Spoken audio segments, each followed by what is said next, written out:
What if I told you that the US government is currently trying to break up the apps you use every single day? Google, Instagram, even web browsers like Chrome, they're all in the legal fight of their lives. And the outcome could completely change how you use technology for the rest of your life. Hi, this is Professor Mark Grabowski, and this brief video will provide a primer on big tech monopolies like Google and Facebook, and whether they're legal. Courts are making decisions right now that will determine whether these tech giants keep their massive power or get broken into smaller pieces. We're living through the biggest antitrust moment since the government went after AT&T in the 1980s. Here's what we're dealing with. Google controls over 90% of internet searches globally, including 95% on smartphones. Meta owns Facebook, Instagram, and WhatsApp, reaching over 3 billion people daily. Amazon handles nearly half of all US online shopping. These aren't just successful companies, they're digital monopolies. A monopoly is a situation in business where one company basically has exclusive control over a commodity or service.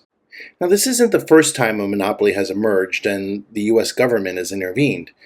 In the 1890s, John Rockefeller controlled 90% of oil refining. The government said, "That's too much power," and broke up Standard Oil. Today, Google has the same level of dominance, but instead of oil, they control access to information. When you search on your phone, you're using Google not because you chose it, but because Google paid Apple $20 billion to make sure you couldn't easily choose anything else. That's not competition, that's paying to block competitors. And when Meta bought Instagram for $1 billion in 2012, internal emails revealed the real reason: to neutralize a competitor.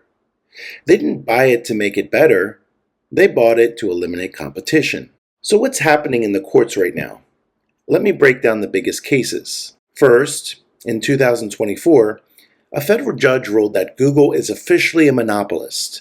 The court found that Google's practice of paying billions of dollars to be the default search engine on phones and browsers illegally maintained their monopoly. The government's proposed solution is to force Google to sell its web browser Chrome and stop making exclusive deals. But Google responded that it will appeal the court decision, and Google counteroffered that it would only make some minor changes instead. Second, in 2025, another court ruled that Google illegally monopolized digital advertising. The judge said Google manipulated the complex systems that publishers and advertisers use, and that changing these business practices isn't enough. Google might have to sell off parts of its advertising business entirely. Third, there's an ongoing case that's yet to be decided involving Meta's acquisition of Instagram and WhatsApp. The government wants to force Meta to sell both apps, arguing they were bought specifically to eliminate competition. And there appears to be a smoking gun. In internal emails, CEO Mark Zuckerberg literally described the Instagram purchase as neutralizing a competitor. If the government wins, Meta could lose platforms that generate more than half of their US advertising revenue. Now, it's important to note that monopolies aren't automatically illegal. US antitrust laws hinge on a legal doctrine known as the Consumer Welfare Standard. And courts basically ask this question: are consumers being harmed by this monopoly situation, either through higher prices, lower quality, or reduced innovation? But what happens when the product is free, like most popular apps are? Google Search is free, Instagram is free, Facebook is free. But that doesn't mean there's no cost to consumers.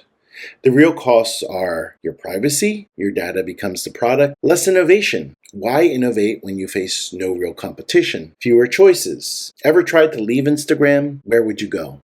And network effects. Social platforms become more valuable as more people join, making it nearly impossible for new competitors to gain traction. Think about your own online behavior. When's the last time you used Bing instead of Google? Have you ever tried a social media platform that wasn't owned by Meta? Perhaps you have, but most people haven't. And that's not because Google and Meta are always better, it's because they've made it nearly impossible for you to encounter alternatives.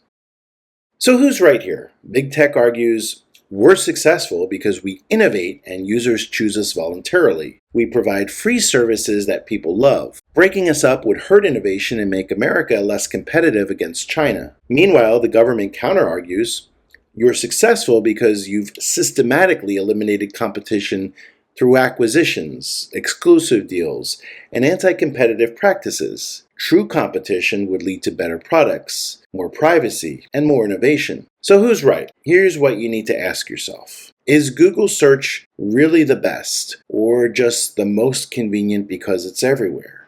Would Instagram have developed better features if it faced real competition from an independent company? How much of your app usage is actual choice versus just habit and convenience? These cases will likely take years to resolve. Appeals could drag on for 3 to 5 years, potentially reaching the Supreme Court. But the decisions being made now will literally shape the tech landscape for your entire adult life. If the government wins, here's what could happen. Google might lose ownership of its browser Chrome. Meta might lose ownership of Instagram and WhatsApp. There could be new rules about exclusive deals and data usage, and there will likely be more competition and potentially better products. On the other hand, if big tech wins, their current dominance will continue. We'll probably see them make more acquisitions and achieve even greater market concentration. Consequently, Congress might attempt to pass new laws specifically targeting big tech, although that might be difficult given that problem of regulatory capture I discussed in a previous video. But big tech monopolies are one issue that Republicans and Democrats seem to agree is a big problem. And this isn't just an issue in America. The EU is already fining big tech billions of euros and passing new digital regulations. China is cracking down on its own tech giants. So this is a global trend. Here's why this matters to you personally. You're entering a job market where these companies are major employers.